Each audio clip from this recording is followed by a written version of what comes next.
It's curious how, past the middle of the 20th century, there's very strong evidence of a revival in Western philosophy of what used to be called idealism, not in the moral sense, but in the metaphysical sense.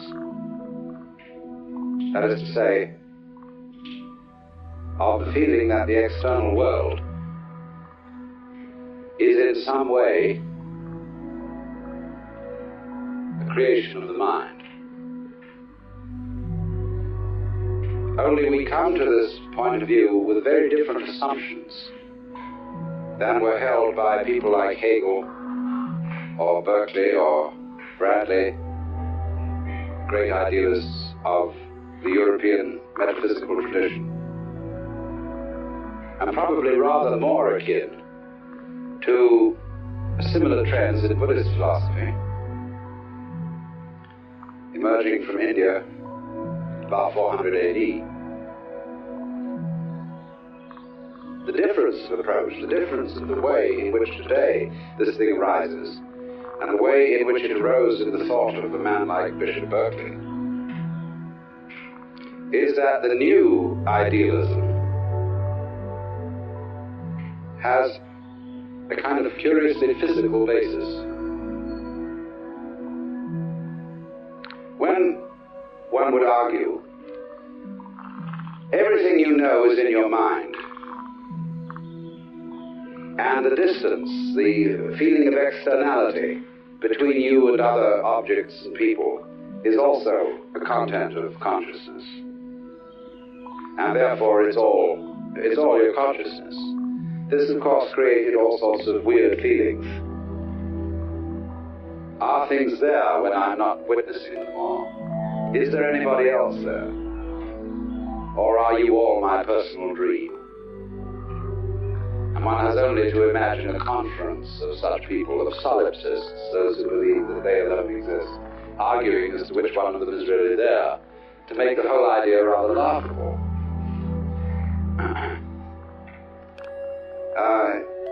And furthermore, there seemed to be no clarity in such philosophical thinking as to what the term mind or consciousness meant.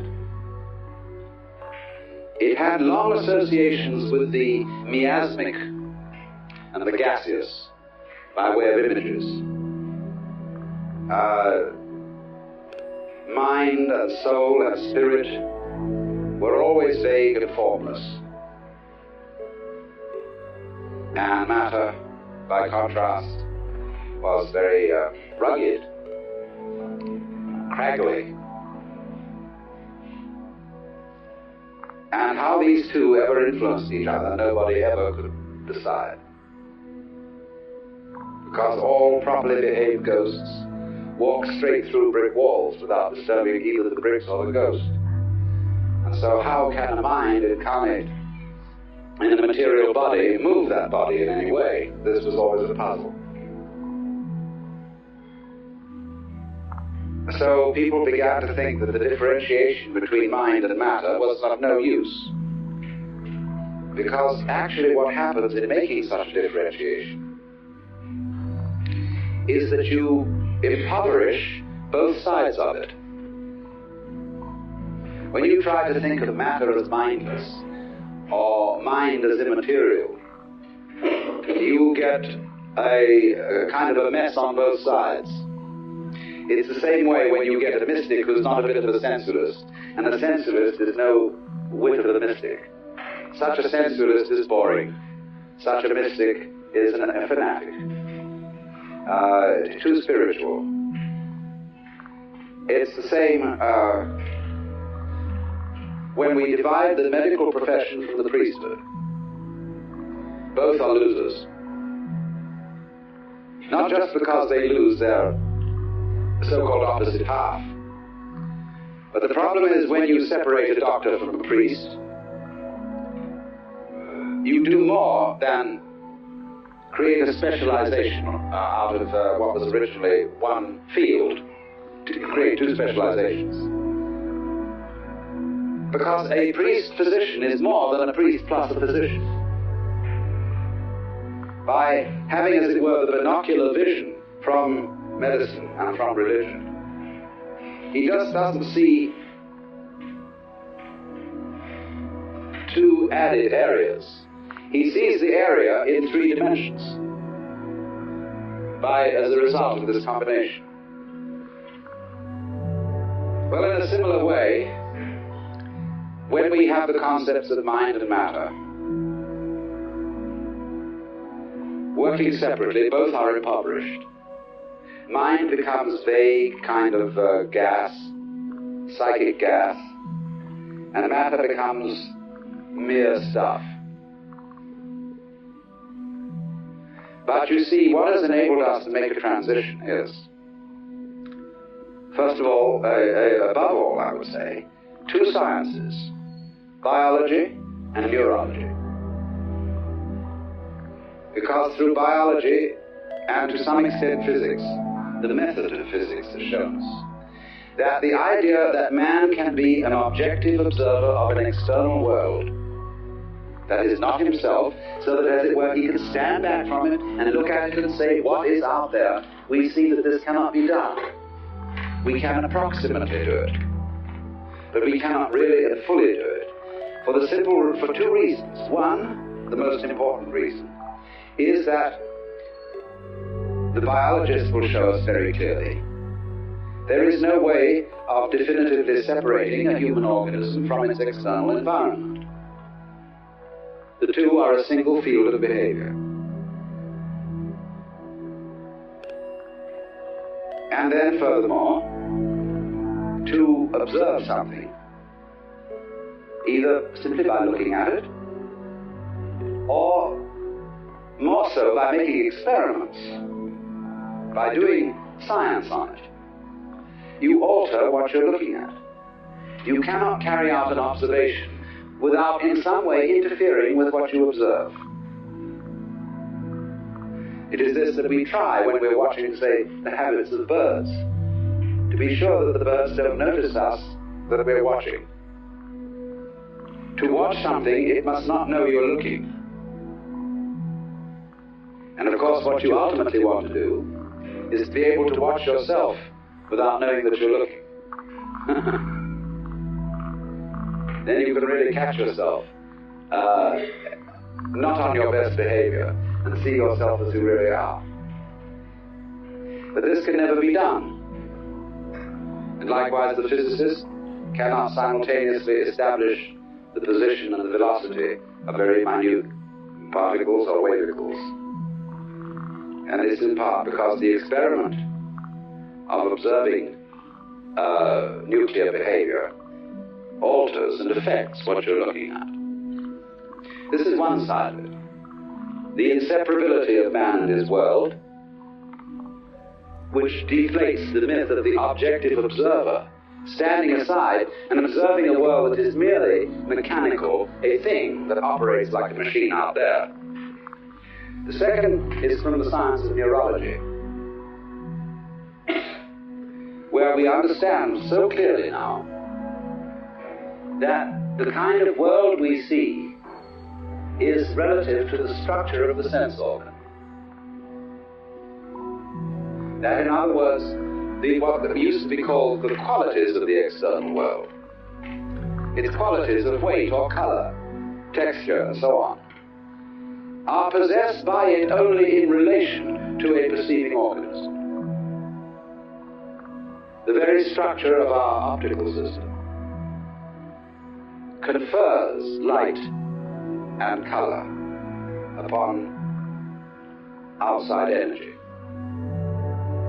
And in this sense then, especially if you want to read a very easily digestible account of this thing, you get the book by J.Z. Young called Doubt and Certainty in Science.